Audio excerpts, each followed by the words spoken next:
The Second Amendment of the United States Constitution protects the right of an individual to keep and bear arms. The Supreme Court of the United States ruled that the right vests in individuals, not merely collective militias, while also ruling that the right is not unlimited and does not prohibit all regulation of either firearms or similar devices. State and local governments are limited to the same extent as federal governments from infringing this right per the incorporation of the Bill of Rights. The Second Amendment was adopted on December 15, 1791, as part of the first 10 amendments to the United States Constitution that we know now as the Bill of Rights. It is a given right for an individual to bear arms, but states may also impose legislation as to the particulars of that right.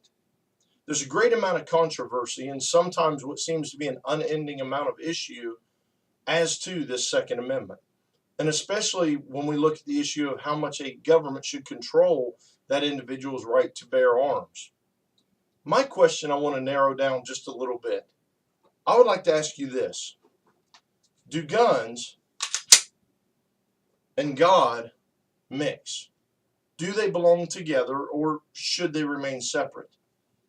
Or maybe a little less abrasively put, I'd like to ask you this. In a state where concealed carry is permitted by a licensed individual, should a church allow that individual to carry on a church property? In the state of Ohio, an individual is allowed the concealed carry of a firearm if they have legally and properly obtained a permit. The law also states that there are prohibited public places for carrying a handgun even by those that are legally licensed.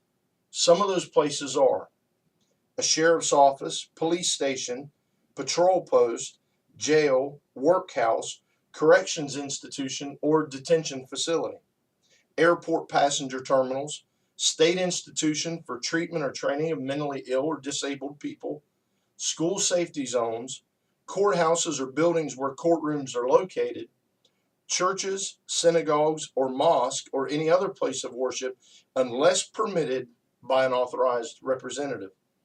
You see, an autonomous church may decide to allow concealed carry on the church property and their premises. And you might ask, why would someone want to carry a weapon? Why would someone want to mix these two, a gun and God? Well, I believe there are two reasons. The first is that if it's their right within the state, they may want to continue that right onto church property. The second answer is that the church is not immune to a situation in which a person may need to defend themselves. Carl Chin, who served as a building engineer for Focus on the Family, in 1996 was there when a responder had to meet with a standoff with an angry gunman. That gunman took hostages at the Focus on the Family facility. This led Chin into a massive research, a massive study. And following that attacker's trial, he began his work. He reports on deadly force incidents at faith-based organizations within the United States. These incidents include abductions, attacks, suspicious deaths, suicides, deadly force intervention, and protection. His report does not include non-threatening life events such as robberies, hate crimes, vandalism, or arson. In his study, he finds, in a 5-year period from 1999 to 2013, there were 746 deadly incidents within our faith-based believing places within the United States. 281 of those resulted in the death of law officers. 591 of those incidents have known causes or what they have deemed to call triggers. The number one trigger was a violent robbery, a robbery that resulted in a deadly incident at 23.8%. Secondly, domestic spillovers, domestic relationship violence that found its way into the ministry property and resulted in a deadly force incident. There were 101 of those incidents, 17%. 15% of the time, or 94 incidents, were random or rare situations that came to be blamed. 13.8% of the time, or for 82 incidents, it was personal conflict. disagreement between two or more undomestic related people that erupted into a deadly force incident. The list also includes gang-related incidents, confirmed mental illness, religious bias, and drug-related incidents. As far as the incidents and the weapons that were used, 58.5% of the time, a gun was the weapon used by the offender. 17% of the time, 134 of those incidents, it was a knife. As far as victims, there were 856 victims either killed or injured due to these incidents. 366, which is 42%, were killed, and 490 were injured at 57%.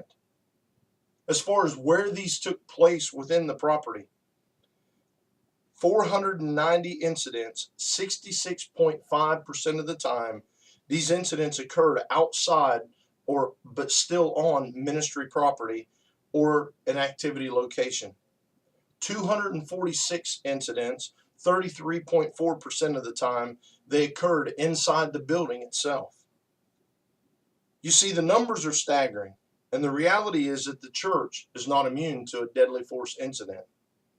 We have a policy here at Faith Baptist Church, and that policy states, Faith Baptist recognizes that Ohio concealed carry permit holders may now, for their own personal reasons, choose to carry concealed weapons on property or into facilities owned by Faith Baptist Church.